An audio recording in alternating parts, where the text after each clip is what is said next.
There's a scene in this movie that's one of the most creepy and unsettling things that I've seen in some while. And that's saying something.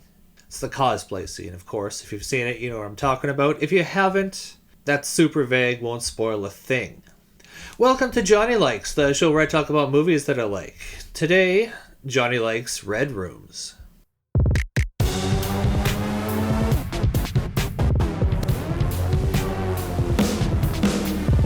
You tell him, Johnny. You tell the world. Red Rooms is a French-Canadian thriller about Kellyanne, a young woman who has become obsessed with the trial of a man accused of doing some absolutely vile things to 3 teenage girls, videotaping it and selling it on the dark web. Kellyanne shows up in person every day to the trial to watch the proceedings. We don't know why. Along the way, she befriends another young woman who has also become obsessed with the trial. Clementine. That's the basics. That's all you really need to know about it. This movie is in the same vein as The Girl with the Dragon Tattoo. The Fincher influence is undeniable. Just look at the movie, look at the tone. Fincher. But if you're going to be inspired by someone, you may as well be inspired by the best. That's what immediately came to my mind watching this movie anyway. I'm sure I'm not the only one to make the comparison, but I think it is a fair comparison to make. Both films feature a fiercely independent, complicated young woman with tech skills who gets involved in a grisly murder mystery. Think of Scream compared to I Know What You Did Last Summer. Both movies fall under the same mental categorization, but they're completely different. It's the same deal with Red Rooms and Dragon Tattoo. There's enough in common to make a comparison, but Red Rooms is an entirely different beast from Dragon Tattoo.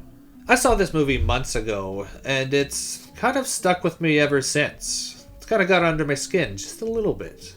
Despite there not being anything really disturbing visually in the film, it was still quite disturbing.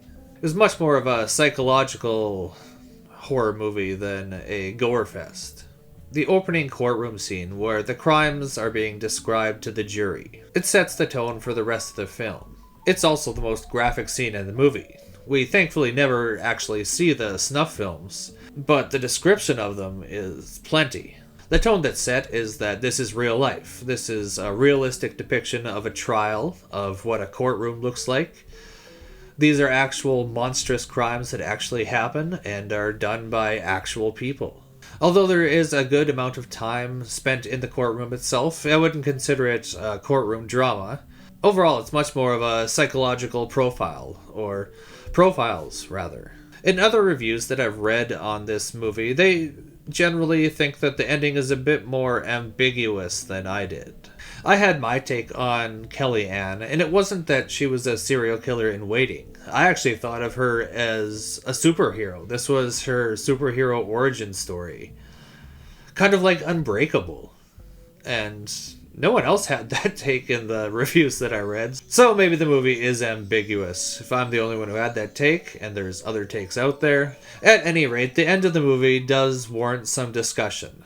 So on the technical side, I thought that the cinematography in this film was worth talking about. It managed to capture both the icy, calculated, sterile existence of Kellyanne, as well as the desperate naivety of Clementine.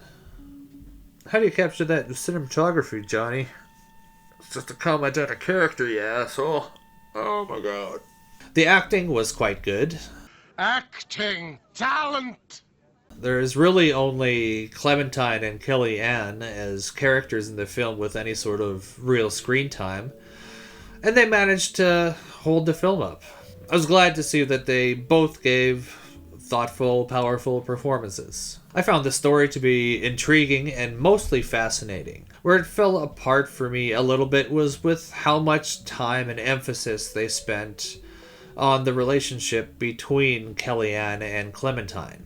I didn't think that the story between them was strong or interesting enough to warrant the amount of time given on screen. I did find them sweet together and they had chemistry, but ultimately it didn't work for me as well as it probably should have. I would recommend checking this one out, if only for the one scene I kind of alluded to in the beginning. When that was happening, I had no idea what was gonna go on for the rest of the film. It caught me completely off guard. The movie overall has a solid idea, and it's mostly well executed. I just found that the Kellyanne-Clementine relationship was just a little bit too clunky for my liking. And the film just felt like it was missing something, like it needed just another element to it, another relationship perhaps. Kind of like a painting that needs just one more splash of color to really tie it together and make it a cohesive piece. Still, as I said before, I saw this movie months ago, and I'm still thinking about it. And that's all you can really ask for from a psychological thriller. Or really a movie of any genre. That's kind of all I want. If you're still thinking about a movie like 5 months later, that's pretty good. I'm going to rate this movie at a 3.75 out of 5. It's mostly very well done, and I think the elements that they do well, they do very well. And it mostly makes up for the other inadequacies. Those are most of my thoughts on Red Rooms. Since this is a fairly unknown movie, I figured most of you haven't seen it. Wouldn't want to wreck it for you.